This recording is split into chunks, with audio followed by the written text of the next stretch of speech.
En la mañana de hoy tendremos esta espectacular conferencia a la cual le dimos el nombre de ¿Cuáles serán los desafíos de los medios de comunicación tras el COVID-19? A cargo de nuestro gran invitado, Pepe Cerezo, director de Evoca Media y exdirector de Estrategia y Desarrollo de Negocio en Prisa.com. Además de él, tendremos como moderador a Juan Camilo Hernández, que es nuestro director de programa. Buenos días para todos y muchas gracias por su conexión. Nicolás, muy buenos días a todas las personas que en este momento están conectadas a través de nuestra plataforma principal del evento. Igualmente, un saludo cordial a todos quienes se van conectando poco a poco a través de las redes sociales de YouTube y de Facebook Live de la Universidad de La Sabana y de la Facultad de Comunicación. Para nosotros ha sido un placer compartir desde ayer con ustedes la 17ª Semana de la Comunicación y en el día de hoy tenemos un gran invitado para poder conversar precisamente sobre los retos y los desafíos que le esperan a los medios de comunicación, sean radio, prensa, nuevos medios, luego de la pandemia. Pero antes de eso quisiera mencionar lo siguiente, y es que nuestro invitado, Pepe Cerezo, ha tenido la deferencia con nosotros de donar algunos de sus libros, de su producción intelectual, y al respecto de eso quisiera mencionar lo siguiente. A todos los que están conectados a esta hora, profesores, estudiantes, colegas de medios de comunicación, a toda la gente que está conectada en Argentina, en Uruguay, en España a esta hora, en Perú, les menciono esto, muy pendientes de la conferencia de Pepe durante los próximos 25-30 minutos, porque al terminar este espacio estaremos en la sesión de preguntas y ahí le pediré yo a Pepe que formule una pregunta que considere pertinente luego de su speech y yo haré también lo mismo sobre la conferencia de Pepe con otras 2 preguntas porque haremos esto. Entregaremos 2 ejemplares durante esta sesión del libro Los medios líquidos, que es uno de los libros de Pepe, y un ejemplar de los medios ante los modelos de suscripción. Como les he dicho, pediré a Pepe que haga una pregunta sobre su speech al finalizar este espacio. Yo haré otras 2. Y los primeros o la primera persona en contestar cada una de estas preguntas podrá llevarse estos ejemplares. Adicionalmente, para nuestro público en las redes sociales, estaremos sorteando durante todo el día otro ejemplar de cada uno de estos libros que he mencionado. Y agradezco de nuevo también a Pepe que ha tenido la deferencia de que tengamos nosotros también en la biblioteca otro par de los ejemplares de él para la consulta de nuestros estudiantes y profesores.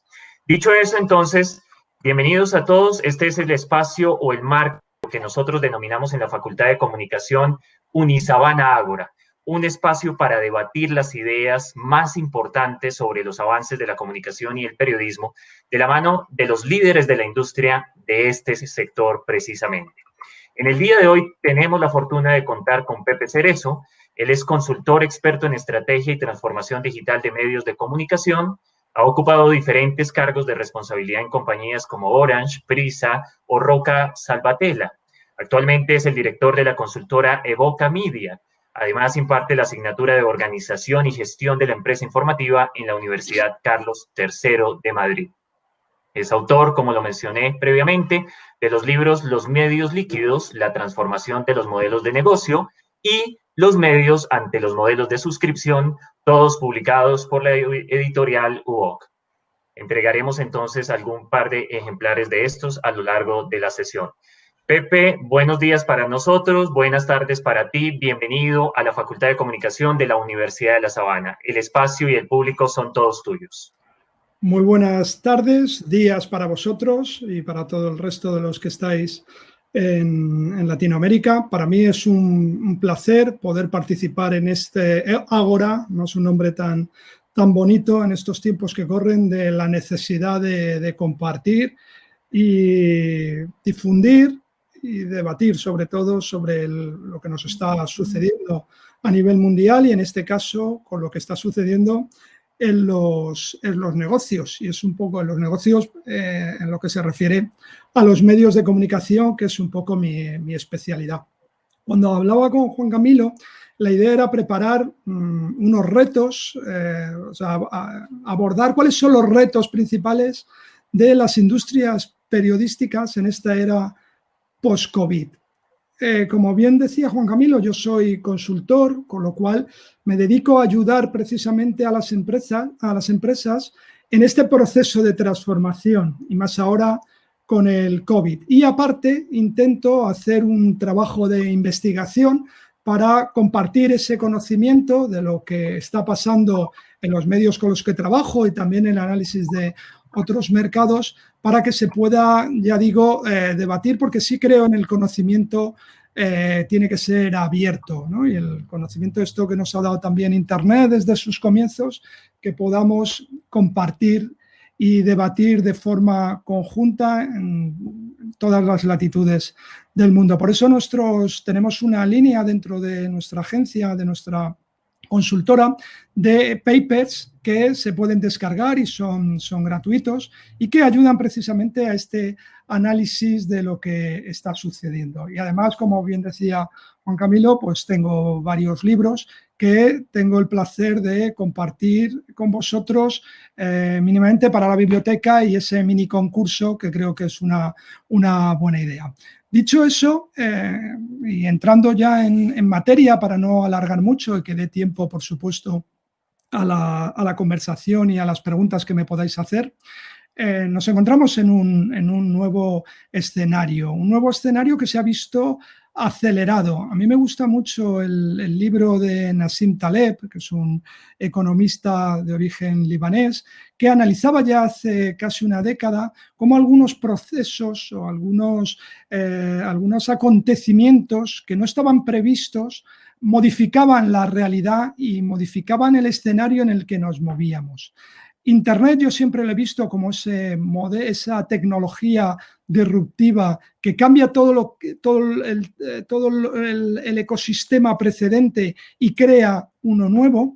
Y este cisne negro además se ha visto impulsado por cambios que estamos viendo constantemente y que la pandemia o los efectos de la pandemia producida por la COVID, pues ha venido a acelerarlos, ¿no? Como decía, y a producir tendencias que ya veíamos que se estaban produciendo, pues acelerarlas muchísimo más, ¿no? Me gusta mucho la portada del New York Times que sacó, hay otras parecidas, el Globo la sacó, El Mundo también en España, ¿no? De cómo esa distancia social nos ha llevado también a un cambio de modelo de nuestra relación con los hábitos de consumo, con los medios y con la información. Algunos de estos cambios pueden ser coyunturales, pueden depender de lo que dure esta parte de confinamiento en los diferentes sitios del mundo. En Europa, como sabéis, se está viendo una nueva oleada con situaciones. En España ya hemos pasado el millón de infectados, con lo cual puede durar mucho y puede haber algunos de estos hábitos que se consoliden y otros que puedan pasar, como ha pasado también en otras épocas. Pero analizando lo que nos está sucediendo a día de hoy, para intentar sacar algunas claves de lo que pudiera pasar a futuro, ¿no? Pues hay algunos cambios interesantes. Uno es el auge del video streaming.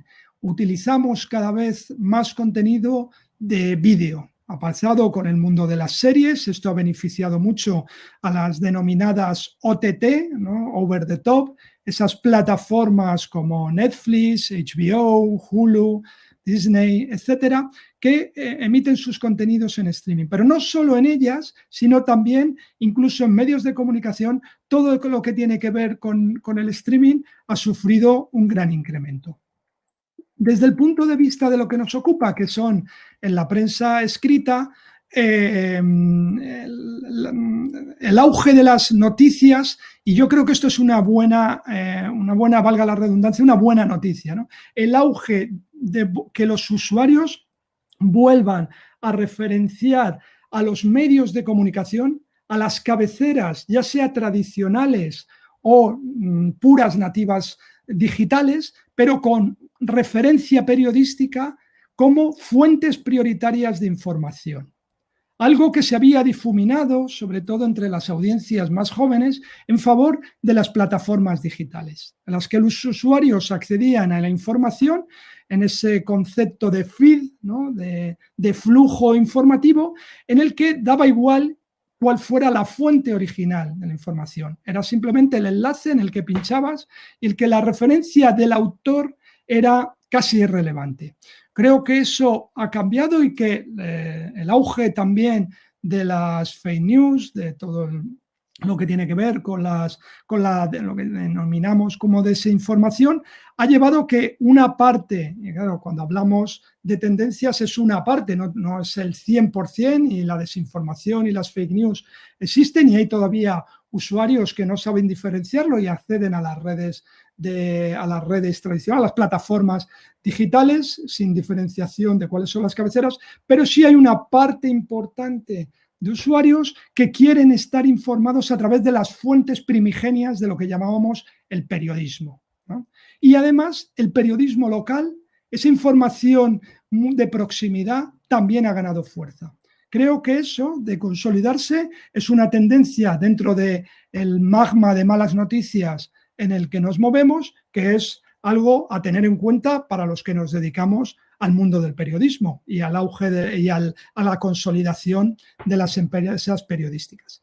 Otro eje importante, y que hablaremos con más detalle en los retos, es la aparición de nuevos formatos y la demanda de los usuarios por nuevos formatos. Hablábamos del streaming, pero también nuevos formatos como el audio. El podcast es una tendencia que seguramente ha venido para quedarse.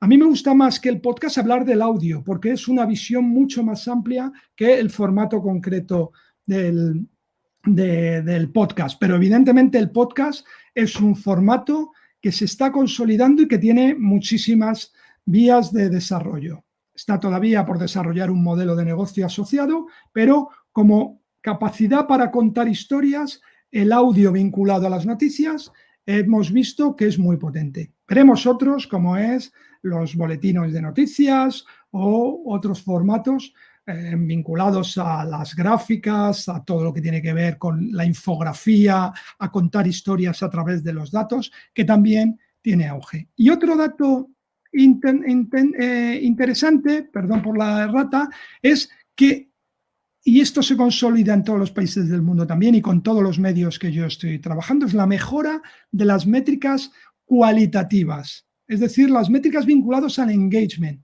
a la relación de las cabeceras de los medios con sus lectores. Ya no son solo métricas de crecimiento exponencial de audiencias, que también, sino de esas que indican que hay una mayor relación, interconexión e interés por parte de los usuarios. Es decir, métricas como el número de páginas vistas, el tiempo de lectura, el tiempo en el que los espacios en los que colaboras, participas, escribes comentarios, compartes con otros. Todas esas métricas y sobre todo lo que es más tiempo dedicado a leer noticias, ¿vale?, se han incrementado. Y esa también es una buena noticia, porque indica que a los lectores les interesa lo que ven.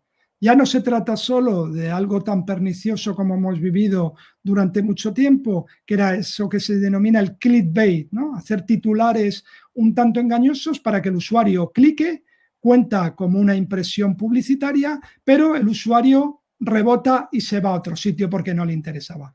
Cuenta como un usuario en las métricas, pero no había una relación directa porque el usuario no leía la noticia. En definitiva, este es un negocio, este es un oficio que lo que tenemos que hacer es que el usuario se involucre, que forme parte de esa comunidad con nuestras cabeceras.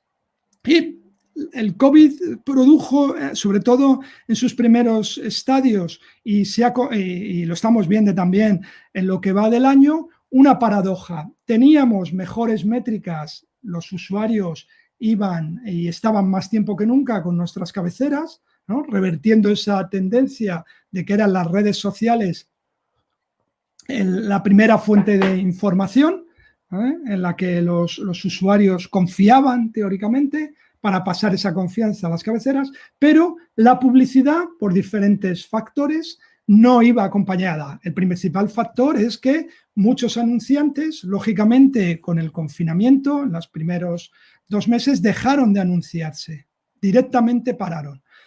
Además, hubo problemas que ponían en evidencia también un modelo complejo y en el que no teníamos el control de ese modelo, que era todo lo que tiene que ver con la publicidad programática. Esa publicidad o ese ecosistema generado por máquinas, por servidores que hacen pujas de compra de espacio publicitario de forma automática, casi sin que el soporte, en muchos de los casos, participara en ello.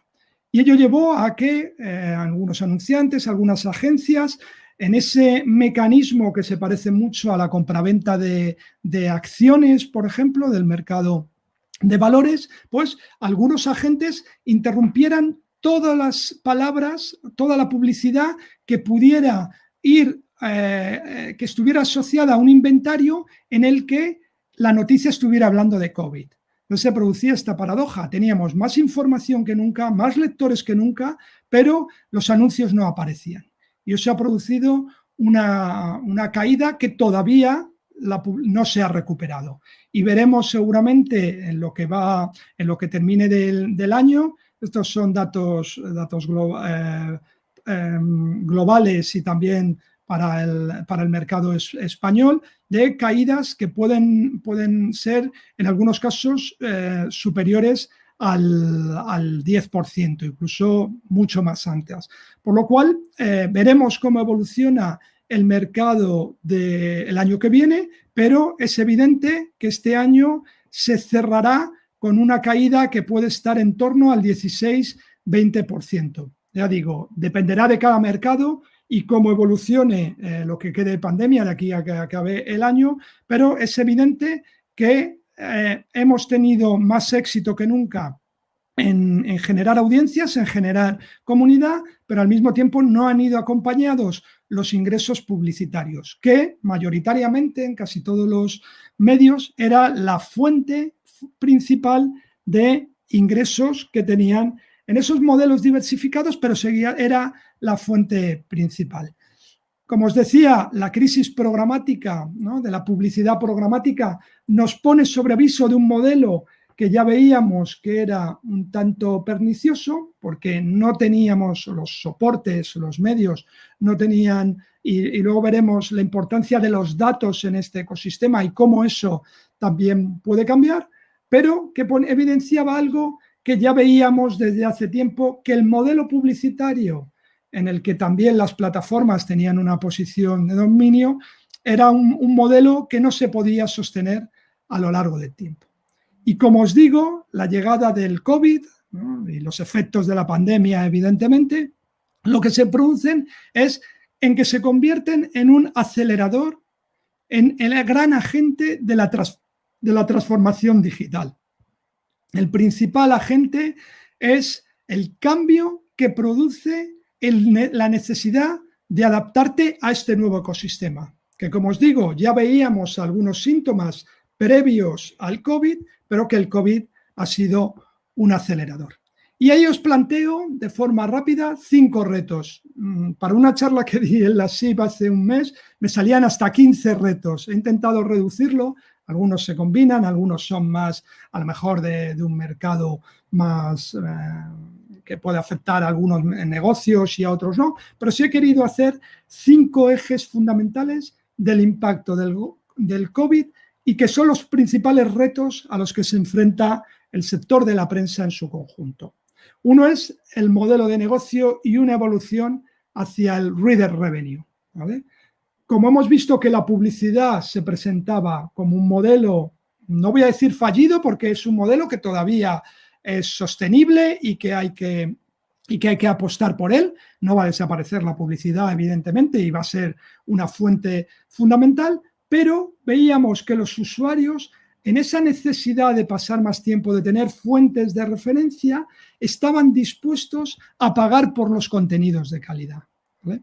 Insisto, es una tendencia que se veía desde hace 5 o 6 años en los mercados más avanzados.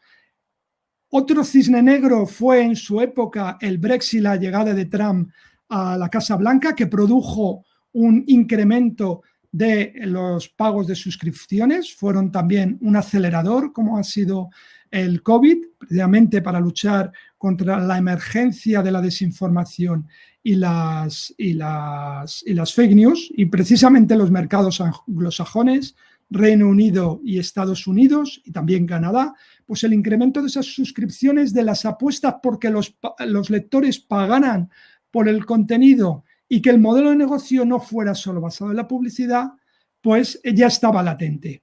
Lo que hemos visto es que en otras latitudes, y muy especialmente en el mercado español, que apenas hace un año solo algunos medios locales, Vocento, Prensa Ibérica y algún otro esporádico tenía un modelo, el diario que tenía un modelo de membresía, pero los grandes medios generalistas no habían apostado por este medio, por este modelo de ingreso. Y lo que hemos visto es que el COVID ha sido un gran acelerador que ha tenido muy buenos resultados, como veis en esta gráfica aportada por Piano. ¿Vale?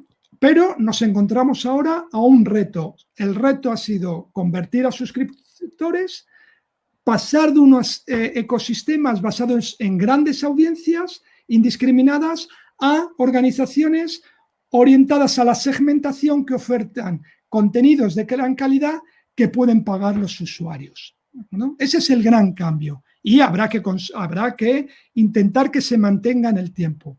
Para mantenerlo hay dos claves.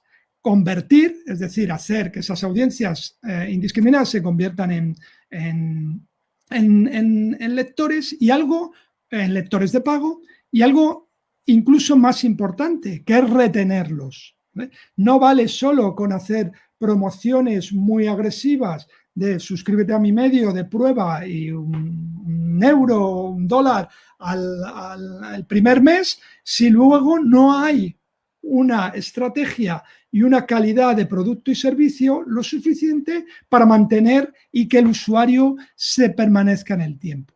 Que este es muy importante, son datos de un estudio que hicimos precisamente en el paper que presentamos, y también aportados por varias fuentes, y entre ellas también Piano, que el gasto para la adquisición de un nuevo suscriptor, ¿no?, en esta parte de la conversión, ¿vale?, nunca podrá ser superior a un tercio del promedio de ese indicador tan importante que es la vida del cliente, lifetime value, es decir, todo el tiempo que el usuario va a estar relacionado como suscriptor dentro de mi site.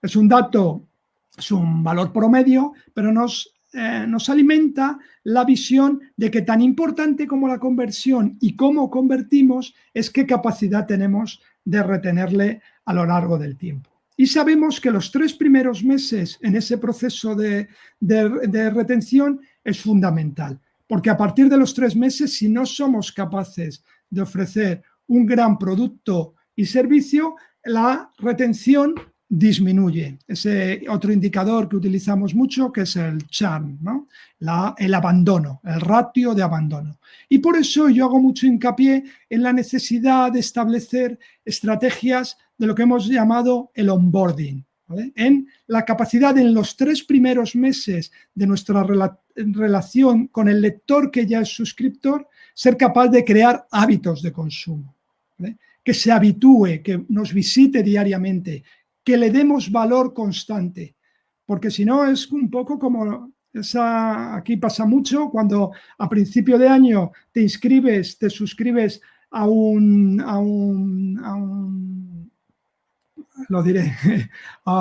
gimnasio, ¿no?, porque has comido mucho durante las Navidades, vas el primer día y luego dejas de ir, ¿no? Si no creas ese hábito de mantenimiento, pues abandonas la suscripción. Pues algo, salvando las diferencias, por supuesto, tenemos que conseguir crear un hábito a partir de un contenido de valor para nuestros usuarios. Y iniciativas también de que cuando vaya decayendo ese hábito de consumo podamos hacer que volverlo a recuperar. Recirculación de contenidos, dándoles nuevos productos y preguntándoles muchas veces, ¿no?, sabiendo qué es lo que hace que le dé valor la suscripción a nuestro medio.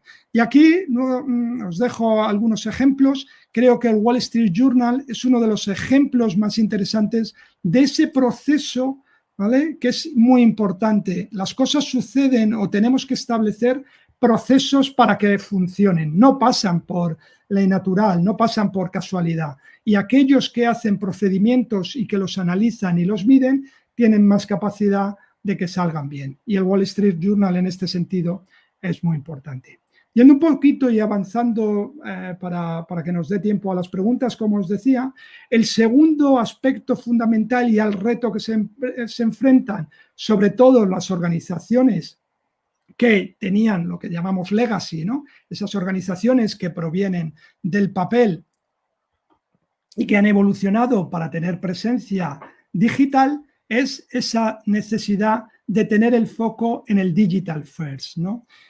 Aquí os pongo dos ejemplos fundamentales, y, lógicamente, y siempre decimos, el New York Times, no todo el mundo puede ser el New York Times, pero el New York Times siempre nos da clave, o el New York Times, Financial Times, El País en España, El Tiempo en Colombia, etcétera. Hay algunos medios de referencia que, aunque nosotros seamos pequeñitos y tengamos otros mercados, otras necesidades, otros condicionantes, sí nos sirven, ¿no?, como North Star, como estrella del norte, para ir siguiendo y que nos permita dar claves de lo que está sucediendo.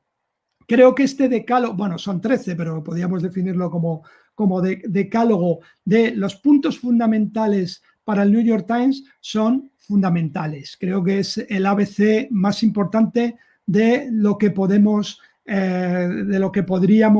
dejar hoy como gran enseñanza, ¿no? Y una de las cosas fundamentales es que el New York Times tiene claro que es un servicio de suscripción, ¿vale? Y que el papel ya no puede ser su prioridad. El papel, evidentemente, dará dinero y será un formato que tendrá la vida que sea. Creo que no tiene mucho sentido discutir si va a ser 1 año, 2 años, 3, 10. Bueno, lo que está claro es que va decayendo en todos los mercados, tanto en circulación como en publicidad, y que como modelo de negocio llegará a un punto en que el digital le sobrepase indiscutiblemente. Ya la ha sobrepasado como canal de audiencia, como canal de relación, ¿vale?, en un momento dado, y en algunos mercados ya incluso como modelo de negocio, pero todavía en otros mercados el papel es una fuente importante de ingresos. Pero de mantener el ecosistema como está, irá cayendo, aún más con el COVID. En España se han cerrado muchísimos puntos de venta. Y eso es así. Al cerrar puntos de venta es más difícil que los usuarios accedan a comprar el papel. Por lo tanto, también ha habido una migración de esos usuarios que se han pasado al modelo de suscripción digital. Entonces, aquí me quedaré con eso. Somos un servicio de suscripción y el digital tiene que ser nuestro principal objetivo de futuro. Y aquí aparece el móvil, aparece los contenidos en diferentes plataformas, etcétera, etcétera. El podcast como formato, pero la clave es que toda la orientación tiene que estar vinculado al modelo digital.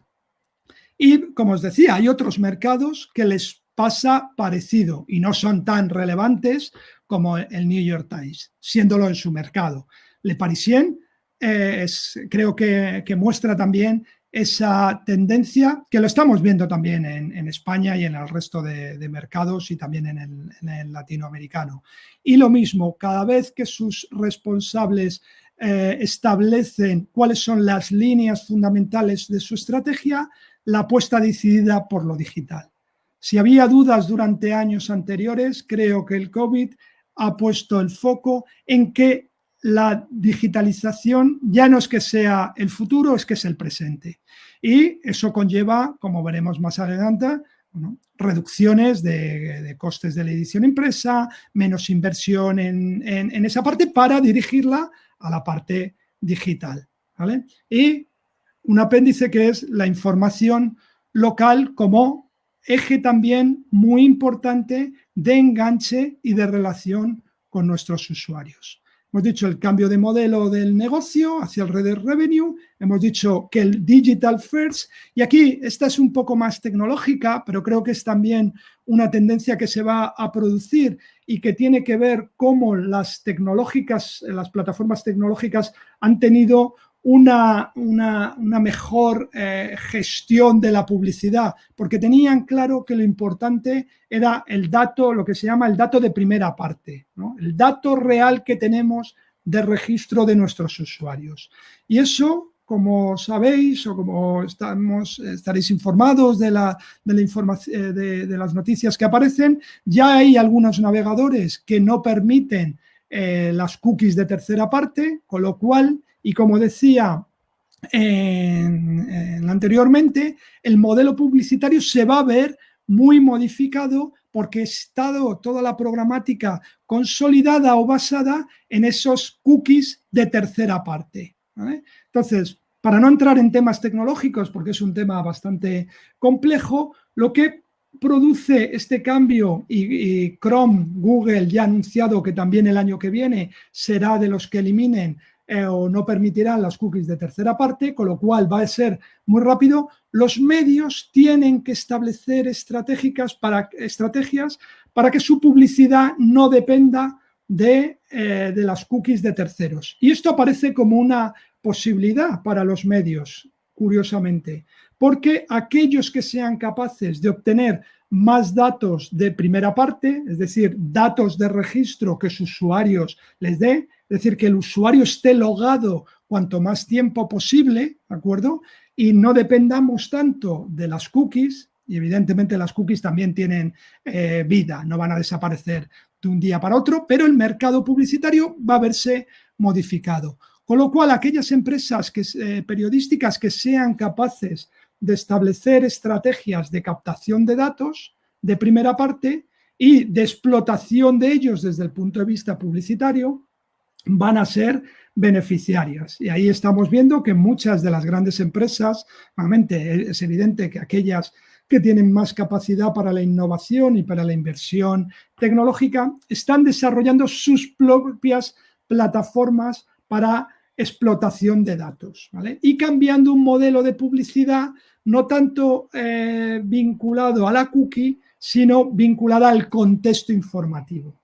De nuevo, el brand safe, los entornos en los que hay una visión periodística y un control, en el buen sentido, del contenido y de la calidad, incluso en el ámbito publicitario, van a verse beneficiados, que era algo que no pasaba este mundo programático muy sometido a la optimización vinculada a las máquinas, ¿no? A los servidores.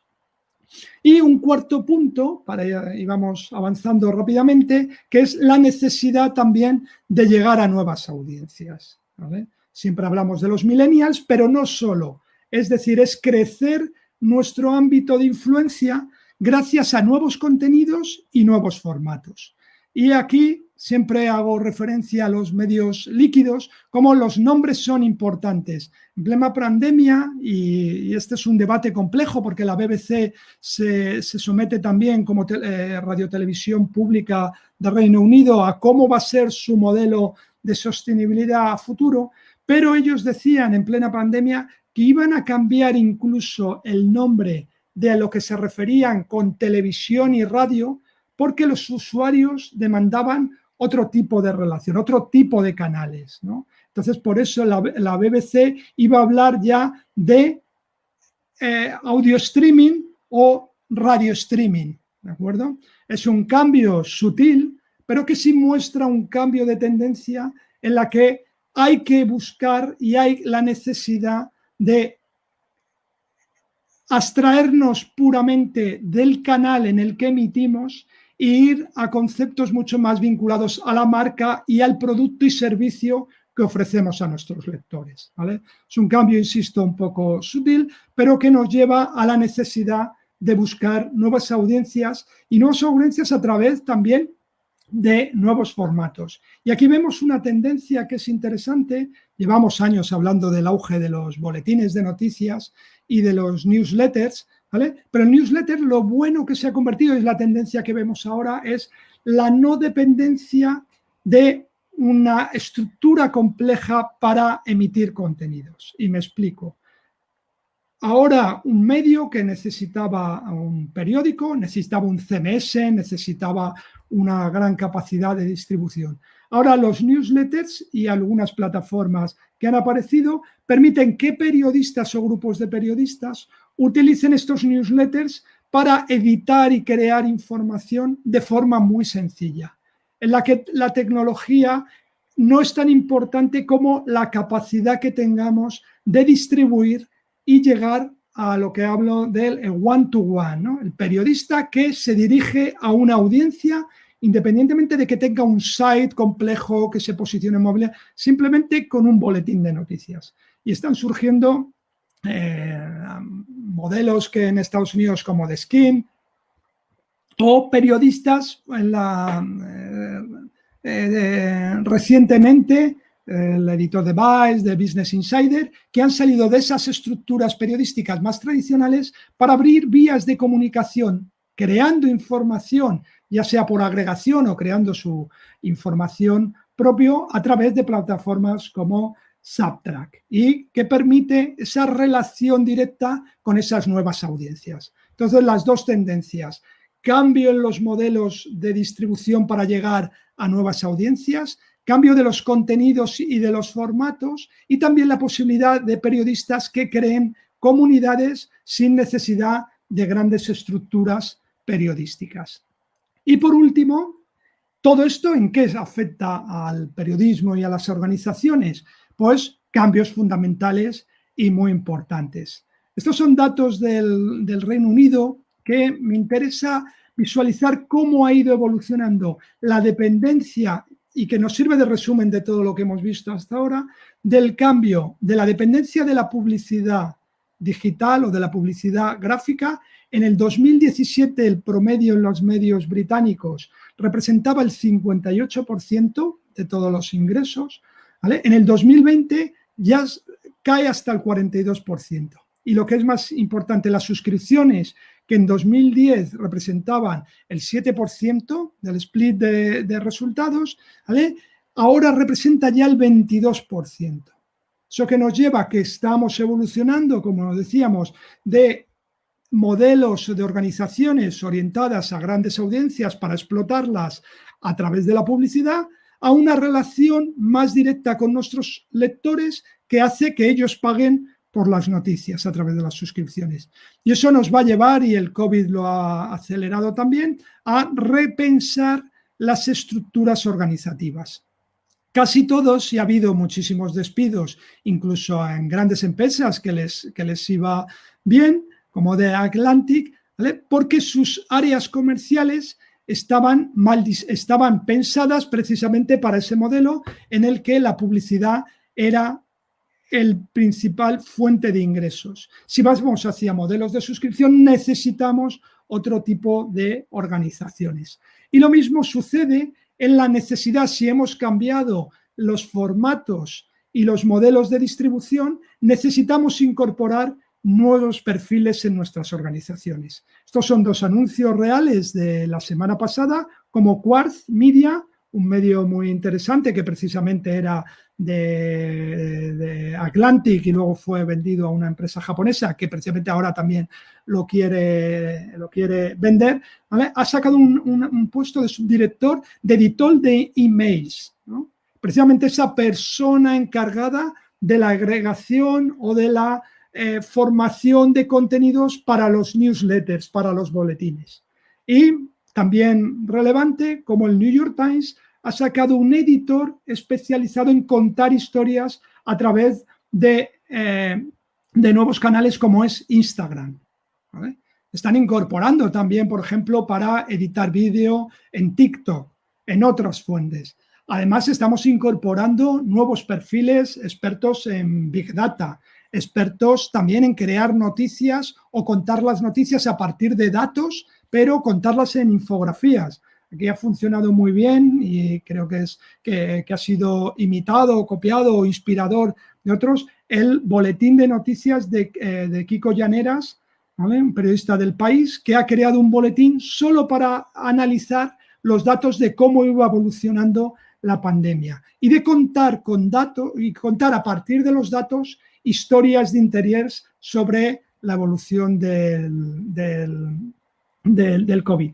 Son cosas que se hacían evidentemente en formatos en el periodismo tradicional, las infografías, pero que el mundo digital nos aproxima a muchísimas más capacidades. Más capacidades porque podemos trabajar con muchísimas más fuentes de datos y además nos permite la interacción, la crear relación nuevamente con los usuarios. Y para ir terminando, la gran pregunta es: y en el 2021, ¿cuáles son los retos de futuro cuando demos respuesta a los que ya están en marcha? Pues es imprevisible porque estamos en grandes incertidumbres. Creo que una incertidumbre va a ser cómo evolucione todo lo que tiene que ver con la pandemia, lógicamente, y la vacuna, y el otro es algo fundamental que va a tener también que ver con la evolución, lo que conlleva el cambio en las elecciones en Estados Unidos y qué pueda pasar con el tema de qué vaya a pasar cuando analicemos, cuando hayan pasado, independientemente de quién gane, de las fake news, qué importancia han tenido, la desinformación, etcétera. Con lo cual creo que nos espera, y ya termino, muchos retos, ¿vale? Muchas incertidumbres, pero quiero mantener un mensaje de optimismo porque también hay muchas oportunidades, porque nunca hemos tenido tantas capacidades para estar informados, para hacer periodismo de calidad, y si el modelo de negocio acompaña, creo que hay muchas organizaciones que tienen capacidad de sobrevivir. Así que muchísimas gracias por vuestro tiempo y estoy abierto a los comentarios, dudas que me queráis hacer. Perfecto. Pepe, muchas gracias. Creo que ahí ya estamos en línea otra vez, ¿no? Los dos. Sí, bueno, Pepe, de verdad, gracias por esta intervención. Nos has dado muchísimas luces, tanto a los periodistas en ejercicio que estamos hoy aquí reunidos, a los profesores que impartimos periodismo y otros ámbitos de la comunicación y sobre todo a nuestros estudiantes. También me quedo con esta idea del optimismo y nunca ha habido tantas oportunidades y tantos elementos y herramientas para hacer un gran periodismo y un periodismo de altísima calidad que contribuya en la salud democrática de nuestros países. Pepe, hay varias preguntas. Voy a pedirte esto y es respuestas cortas para tratar de dar cabida a todos los interrogantes. La primera de ellas, de María Victoria Vega. ¿Cómo se puede retener a la audiencia de un medio cuando hay un público que ha estado dejando de consumir noticias por una sobresaturación de información y también por estar cuidando su estado emocional? Muy buena pregunta, María Victoria, y ese es uno de los grandes retos, ¿no? Lo he dicho, cómo generar audiencias fieles. Lo que hemos visto es que, y como decían los datos iniciales, es cuando el periodismo, las industrias periodísticas son capaces de generar información de valor, que aporta valor a los usuarios, estos las aceptan y son bienvenidas. Perdonad, que entraba una llamada. Son bienvenidas. ¿Cómo? No hay una fórmula, ¿no? Que digamos, la fórmula secreta es hacer este tipo de periodismo. La fórmula secreta es conocer a nuestras audiencias y darles aporte de valor. Si nos basamos en generar noticias indiscriminadas, que era lo que en algunos medios se ha hecho por esa necesidad de tener muchos clics y que daba igual que el lector leyera, simplemente contaba, porque contaba la impresión publicitaria de que se accediera y se fuera, no tenía aporte de valor. Lo que estamos viendo es que aquellos medios que sí lo generan, y podría ser muchos ejemplos, pero estamos viendo los datos que están acompañando a los modelos de suscripción, son porque hay una parte importante de usuarios. Lo que es interesante será saber cómo de grande es esa parte y cómo somos capaces de hacerla crecer, que somos capaces de pagar porque esas cabeceras nos dan información de valor. A medida que eso se consolide, ¿vale? Toda esa información que tú decías, esa desinformación, ese exceso de información, pues se irá diluyendo, creo. Al menos intento ser positivo en ese sentido. Pero no hay una fórmula secreta que lo consiga. Es dar a nuestras audiencias valor en función de las necesidades de cada audiencia, lógicamente.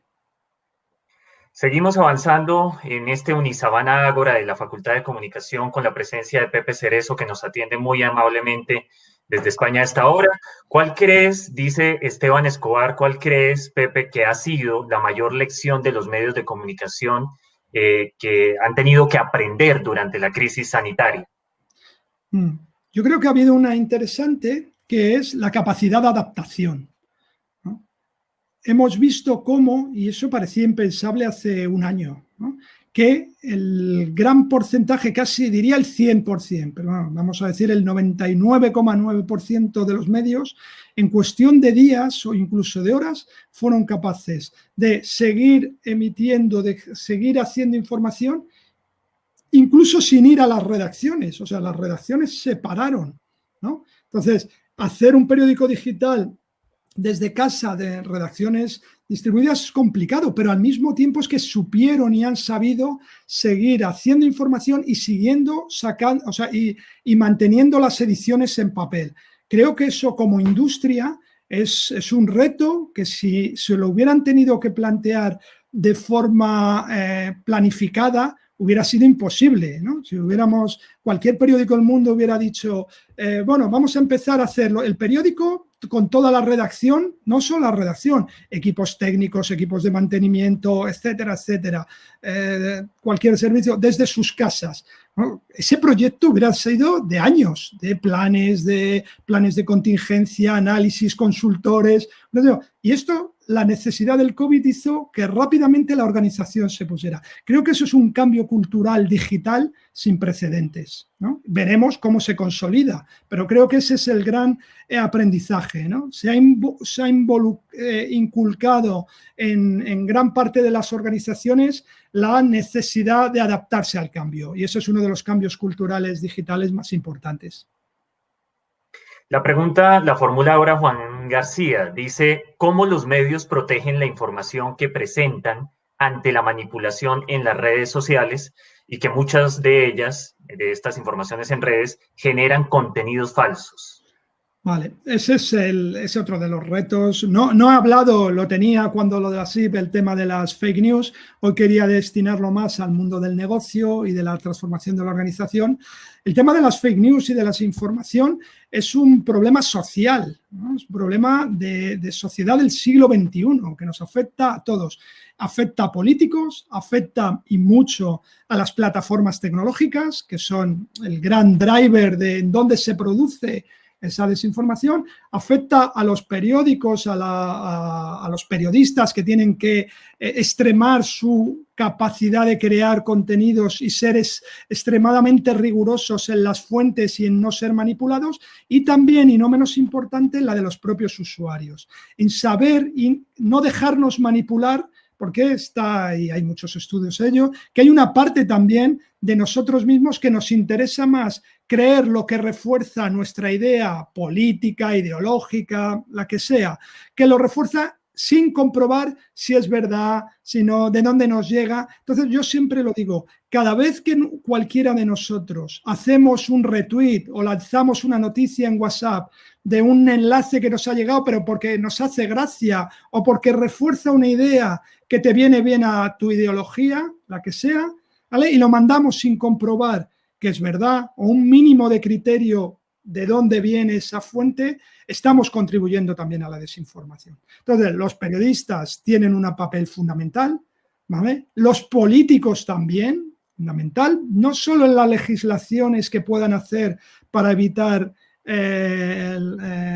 todo lo que tiene que ver con la desinformación, sino una parte importante es que no se beneficien de esa desinformación, ¿no? Que no formen parte de mentir o de utilizar también las informaciones para beneficio propio. Con lo cual, y las plataformas tienen que dar respuesta también, algunas veces incluso en contra de su propio negocio. Estamos viendo con que no se pueda publicitar información falsa o que haya medios, lo estamos viendo en las elecciones en los Estados Unidos, ¿vale?, que tengan capacidad de evitar que esa desinformación, porque ahora mismo el gran agente donde no los causantes pero sí participantes del ecosistema donde se produce esa desinformación es en las plataformas. Entonces las plataformas tienen que también ser muy rigurosas, incluso aunque vaya en contra de su propio negocio, para evitarlo. Están haciendo cosas, pero creo que, como digo, es un factor social que afecta a todos y cada uno de nosotros. Sobre esto mismo, Carlos Solarte nos pide una precisión cortica y es, sí, ¿cómo han hecho los medios para frenar este tema de la propagación de las fake news en momentos precisamente de pandemia? No sé si de pronto, Pepe, nos ofrezcas un ejemplo exitoso en esta dirección. Bueno, aquí, por ejemplo, están saliendo grupos de periodistas, organizaciones como maldita.es, que se han convertido en fact-checker de la información de lo que otros medios o de lo que los políticos están haciendo. Y están haciendo un magnífico trabajo para eso. Cuando en un debate electoral o en un debate en televisión un periodista o grupos o políticos mienten, pues desmentirlo con la fuente original, ¿no? Si están diciendo que el paro ha subido y ellos ponen, no, pues el paro ha bajado según datos que usted utilizó. Y lo mismo a los periodistas. Eso que esas fuentes externas, y ya digo, Maldita en España está haciendo un trabajo, se está asociando con otros medios, ¿vale?, para participar. Creo que es el mejor ejemplo de acción que se puede hacer en ese sentido. Avanzamos ahora con la pregunta de la profesora Ilva, directora del programa de pregrado nuestro también en comunicación corporativa, y ella pide a Pepe una respuesta sobre esto. ¿Cómo los medios de comunicación pueden fomentar el activismo en las audiencias para generar y consumir contenido responsable en las redes sociales, ayudando a cambiar el modelo de negocio? Vale, aquí habría dos. Habría una que podríamos decir ayudando educando a sus audiencias, y eso sería lo teórico y estaría muy bien. Yo creo que los medios, su papel es ser lo más riguroso posible en la información que ellos emiten. Si ellos emiten, y ahí ha habido un papel también que tenemos que hacer un poquito de autocrítica a nivel general, porque pasa en casi todos los mercados, es que se ha confundido la opinión o el interés del propio negocio con el interés de la realidad informativa. Y ha pasado independientemente de la ideología, independientemente del canal, del papel, de la radio, televisión. Entonces, cuanto más rigurosos sean los periódicos y establezcan procesos, ya sea internos o, como digo, a través de compañías o de organizaciones como Maldita o otras de fact-checker que aparecen a nivel internacional, y más exigentes sean con la relación que tienen con sus usuarios, ¿vale?, será la mejor fórmula de que el usuario sepa, el lector, sepa interpretar de cuando la información es buena entre comillas, es real, está bien consolidada, está contrastada, es decir, y no se suma a los objetivos de negocio o partidistas que pudiera tener ese medio. Sé que es difícil, evidentemente, ¿no?, y es la piedra angular de lo que ha sido el periodismo a lo largo del último siglo y medio, pero en el mundo digital esa función es muy importante. Y si además puede educar, puede fomentar, pues eso es fundamental. Pero con tal de no caer en los errores que han hecho los que hacen desinformación, pues que han hecho también muchos medios, el clickbait en redes sociales para captar tráfico falso, o sea, titulares más o menos falsos o especulativos para atraer más tráfico. Pues esas medidas, por ejemplo, habría que eliminarlas de cualquier redacción que aspire a combatir las fake news.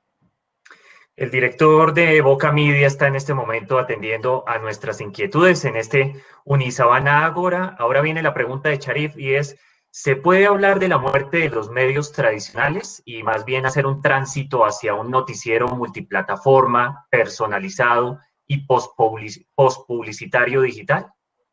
A mí no me gusta hablar de la muerte, ¿no?, sino más de la transformación. El papel, como decía, evidentemente, la influencia y el rol que tenía, tanto social como de modelo de negocio, estamos viendo, para no decir que se está muriendo, está decayendo, ¿no? ¿Cómo evolucionará? Pues evidentemente sus buenos tiempos pasaron, y es así. Entonces creo que lo importante es, como decía la pregunta, orientarse hacia la multidistribución y las multiplataformas, siendo importante el que tu cabecera, ¿vale? Yo hago mucho hincapié y me interesa mucho cómo generar cabeceras que den confianza, ¿vale?, a través de los contenidos y que luego distribuyas independientemente del canal. Si además tienes capacidad de controlar los datos y de hacer un modelo no solo postpublicidad, sino de diversificación, en el que la publicidad tiene un valor, ¿vale? Pero ese modelo publicitario que esté adecuado a las necesidades también de nuestros usuarios, no solo de nuestro negocio, ¿vale? Entonces creo que sí, que en cómo estaba formulada la pregunta, creo que está la propia solución. El único tema es que no es una muerte, sino una transformación. Pepe, voy a tratar de resumir dos preguntas aquí en una y es, Ingrid pregunta y más adelante otra estudiante también hace una referencia sobre esto y es, primero, ¿cuáles son las habilidades fundamentales de los comunicadores para desenvolverse en el escenario post pandemia?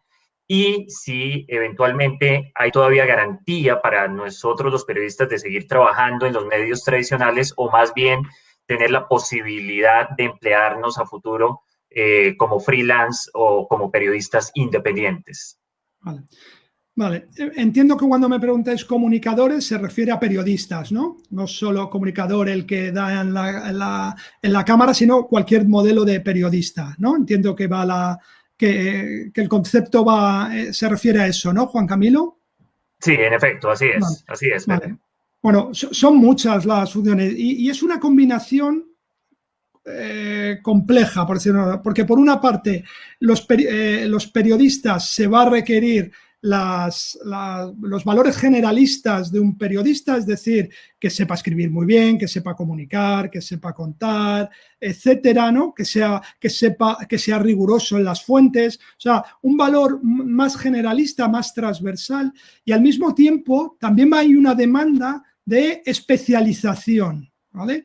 Veremos si estamos observando periodistas que cumplen esos factores, pero que además tengan manejo de herramientas de Big Data, como os decía, o herramientas de cómo contar las historias de otras fórmulas. Hemos visto esos dos puestos que estaban buscando, eran periodistas, pero con una orientación diferente. Se les pedía comunicar bien, si veis el description job, es el típico de un periodista, pero lo que le da aporte de valor es esa especialización, de saber contar la historia de forma diferente en una nueva plataforma como Instagram o como TikTok. Entonces, al mismo tiempo, hay otros aportes de valor que tendremos que ir aprendiendo y que ya son fundamentales, que tienen que ver con el análisis de audiencias, manejar las herramientas tradicionales de son Google Analytics, Omnitour, etcétera, saber introducir factores de conocimientos digitales en los skills habituales que antes no eran propios de la profesión. Entonces, es una combinación de cuanto mejor periodista seas, y ahí yo siempre la recomendación, escribir bien y leer, ¿vale? Y, por otro, especialización en algún campo, ¿vale? Creo que esa es una combinación que funciona. Y siempre la adaptación, la formación continua. Esas son otras claves que yo digo mucho a mis alumnos, incluso a la gente que trabaja conmigo y que me intento aplicar yo mismo, que es estar siempre al día, intentar, o sea, la transformación digital, tanto de organizaciones como de personas, no tiene un punto final, ¿no? Es decir, yo ya he hecho un curso de marketing online, o ya sé de CMS, o ya sé de data, y ya me olvido porque esto va en constante cambio. Y entonces tenemos que estar en permanente revisión de aprendiendo a aprender, que es olvidando las cosas que ya no nos sirven y aprendiendo otras nuevas, ¿no? Estando en una ágora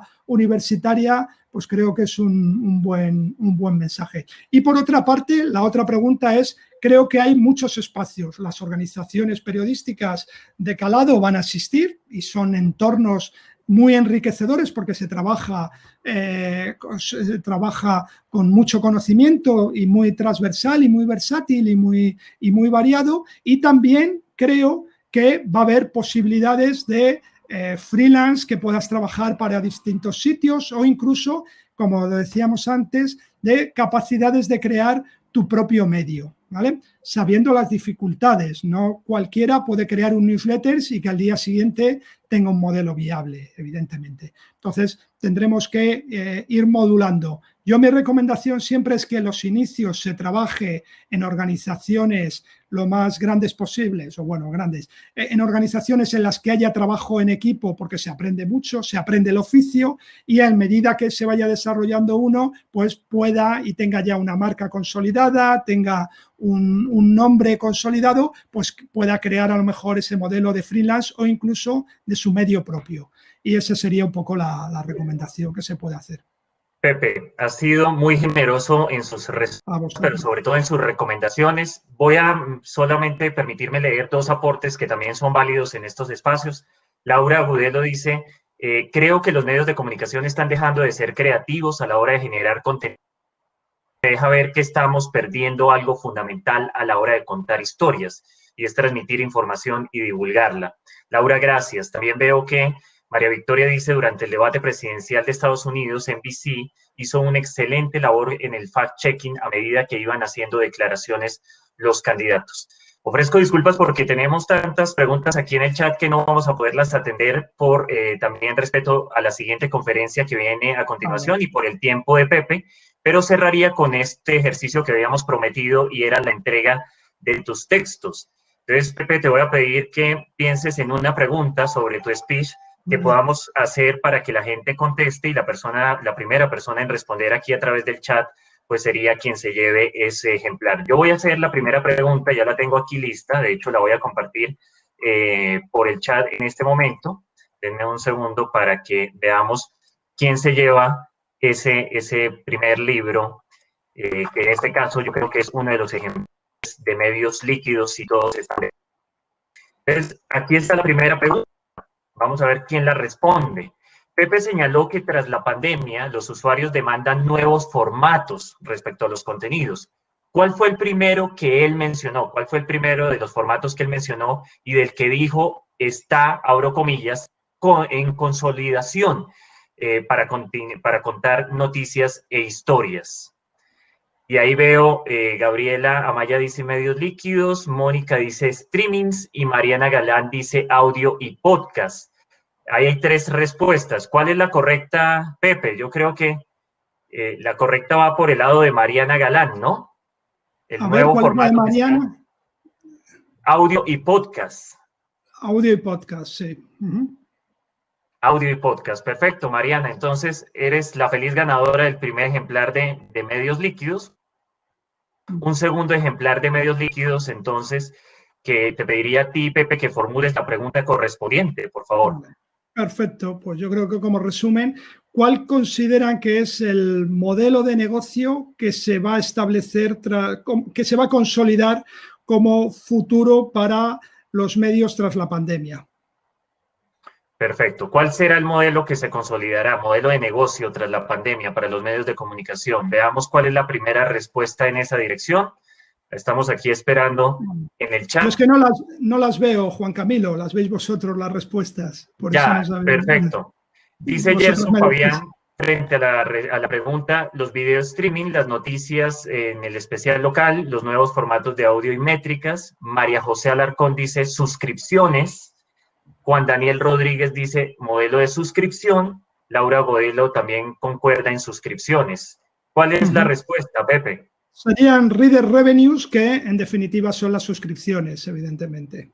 Perfecto. Entonces, voy a mencionar que el primero en haber dicho eso fue María José Alarcón. Fue la primera persona en señalarlo. Y uno de los ejemplares que daremos es el de los medios ante los modelos de suscripción. Y la pregunta la pongo aquí en el chat en este momento. Vamos a ver quién es la primera persona en responder la pregunta, y es la siguiente. En los medios no va la conversión de usuarios eventuales en suscriptores. ¿Cuál es el reto o la tarea siguiente después de la conversión? Y Pepe lo señaló muy temprano en su conferencia. Vamos a ver cuál es la primera persona en atender a esta pregunta. Y les diré también que, perfecto, responde María Victoria Vega y dice retener a la audiencia. Creo que esa es la respuesta. La retención, ¿no, perfecto, sí, correcta. Muy bien, entonces, productores, contactaremos a estas personas para hacerles llegar el ejemplar con su tapa blanda que tiene elaborado Pepe, a quien le agradecemos mucho por haberlos donado. Habrá otros 2 ejemplares que se van a sortear en las redes sociales en el transcurso del día, pendientes de Instagram y del Twitter y de Facebook de la Facultad de Comunicación. Pepe, muchas gracias. Gracias por compartir tus ideas y tus recomendaciones con nosotros en esta mañana. Ha sido un placer y, bueno, felicitar a la audiencia también. Creo que han estado muy atentos por las respuestas, con lo cual es la mayor satisfacción. Y nada, muchísima suerte a todos en vuestro futuro y a ver si algún día nos podemos ver en directo, presencialmente. Muchísimas gracias a todos y que tengáis muy buena tarde. Así será. Pepe, muchas gracias. Nicolás. Gracias, muchas gracias a todos. Muchas gracias a todos por hacer parte de esta 17ª semana de la comunicación y al gran invitado Pepe por hacer parte de este Unisabana Ágora. Bueno, ahora los invitamos a que sigan a la siguiente charla. Estamos un poco colgados de tiempo y le pedimos perdón a los siguientes expositores, pero bueno, la charla fue tan buena que el tiempo pasa volando. Muchísimas gracias, Pepe, muchísimas gracias, Juan Camilo, y feliz día para ustedes, ya casi noche para Pepe. Gracias. Buenas tardes a todos.